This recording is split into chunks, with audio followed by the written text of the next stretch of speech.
1564 అమర ప్రేమ అంటే గుర్తొచ్చేదెవరు? Romeo Juliet. ప్రపంచం ఉన్నంతకాలం మరచిపోలేని ఈ ట్రాజెడీ లవ్ స్టోరీని సృష్టించిన మహారచయిత విలియం షేక్స్పియర్. ఆయన పుట్టింది ఈ రోజే. లండన్ లో ఓ డ్రామా థియేటర్ లో పనులు చేస్తూ జీవితాన్ని ప్రారంభించిన షేక్స్పియర్ మహారచయితగా ఎదిగాడు. సొంతగా గ్లోబ్ థియేటర్ ఏర్పాటు చేసి డ్రామాలు రాసి ప్రదర్శించేవాడు.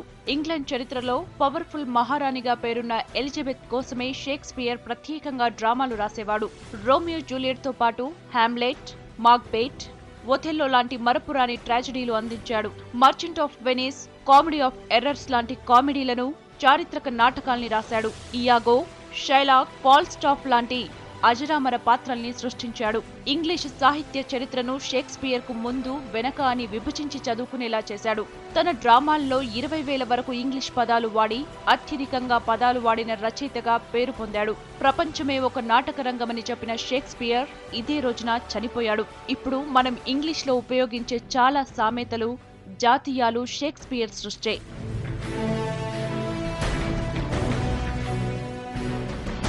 1858 భౌతిక శాస్త్రంలో అణువు, పరమాణువు చాలా ముఖ్యం. వీటి ప్రస్తావన లేకుండా ఫిజికల్ సైన్స్ ఉండదు. పరమాణువు వివరాల్ని ప్రపంచానికి తెలియజేసిన తొలి శాస్త్రవేత్త మ్యాక్స్ ప్లాంక్. ఆయన పుట్టింది ఈ రోజే. క్వాంటం థియరీతో సైన్స్ ప్రపంచంలో సంచలనం సృష్టించాడు ప్లాంక్.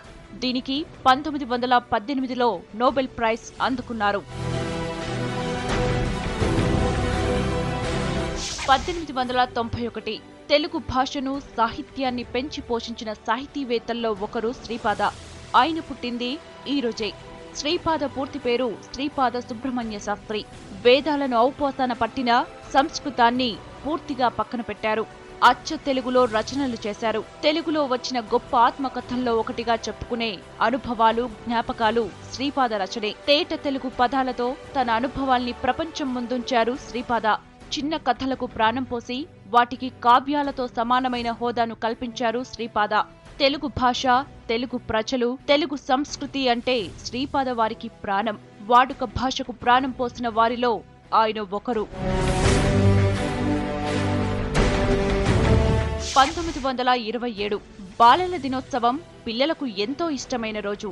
పిల్లలందరూ ఆటపాటలతో ఎంజాయ్ చేసే రోజు. మన దేశంలో జవహర్ లాల్ నెహ్రూ పుట్టిన రోజున దీన్ని జరుపుకుంటాం. కానీ ప్రపంచంలో తొలిసారిగా బాలల దినోత్సవం ఎక్కడ జరిగిందో తెలుసా? టర్కీలో. ఇదే రోజున మొదటిసారి బాలల దినోత్సవంగా ప్రకటించింది టర్కీ. ఆ తర్వాతే ఇతర దేశాలు చిల్డ్రన్స్ డేను జరుపుకోవడం మొదలుపెట్టాయి. 1984 ఎయిడ్స్ మానవాళిని పట్టి పీడిస్తున్న భయంకర వ్యాధుల్లో ఒకటి. దీనికి ఇప్పటి వరకు సరైన మందును కనుక్కోలేకపోయారు. ఎయిడ్స్ వ్యాధికి కారణమైన వైరస్ గురించి ప్రపంచానికి తొలిసారి తెలిసింది ఈ రోజే. ఎయిడ్స్ వైరస్ కి అప్పట్లో పెట్టిన పేరు HTLV-3. దీనిపై అమెరికా ప్రభుత్వం ప్రకటన చేసింది. ఇదే సమయంలో ఫ్రాన్స్ లోనూ ఈ వైరస్ ను గుర్తించి LAV అని పేరు పెట్టారు. రకరకాల పేర్లతో గందరగోళం లేకుండా ఉండడానికి కొన్నాళ్ల తర్వాత ఎయిడ్స్ వైరస్ కు హ్యూమన్ ఇమ్యూనో వైరస్ అని పేరు పెట్టారు. 1985 కోకాకోలా ప్రత్యేకంగా చెప్పాల్సిన పనిలేని కూల్ డ్రింక్. ఈ కంపెనీ మొదటిసారి తన ఫార్ములాను మార్చి కొత్త ఫార్ములాతో మార్కెట్లోకి వచ్చింది ఈ రోజే. ప్రజల నుంచి సరైన రెస్పాన్స్ లేకపోవడంతో 3 నెలల్లోనే మళ్లీ పాత ఫార్ములాకే వెళ్లిపోయింది. కోకాకోలాకు ఉన్న ప్రత్యేకత తెలుసా? చంద్రమండలంలో తాగిన తొలి కూల్ డ్రింక్ ఇదే. 1995 తినడానికి లేకపోయినా పుస్తకాలు కొనేవాళ్లు, పుస్తకాలున్నా చదివే ఇంట్రెస్ట్ లేని వాళ్లు చాలా మందే ఉన్నారు. పుస్తకం విలువ దాన్ని చదివేవాడికే తెలుస్తుంది. చదివేవాడికి, చదవని వాడికి తేడా వాళ్లతో మాట్లాడే వాళ్లకి తెలుస్తుంది. ఇలాంటి పుస్తకాల ప్రాధాన్యాన్ని అందరూ గుర్తించాలనే ఉద్దేశంతో ఈ రోజును ప్రపంచ పుస్తక దినోత్సవంగా ప్రకటించింది ఐక్యరాజ్య సమితి. రచయితల హక్కుల పరిరక్షణ కోసం ఇదే రోజు కాపీరైట్ దినోత్సవంగా పాటిస్తున్నారు. 2005 ఏ వీడియో కావాలన్నా ఇంటర్నెట్ లో మనం వెతికే సైట్ యూట్యూబ్. ప్రపంచం మొత్తంలో విపరీతమైన క్రేజ్ ఉన్న ఈ వెబ్సైట్ లో మొదటి వీడియో అప్లోడ్ అయ్యింది ఈ రోజే. యూట్యూబ్ మొదలైంది 2005 ఫిబ్రవరి 14 అయినా మొదటి వీడియో అప్లోడ్ చేయడానికి మాత్రం 2 నెలలు పట్టింది. YouTube co founder Jawed Karim San Diego జూలో తన సొంత వీడియోను యూట్యూబ్ లో ఉంచాడు.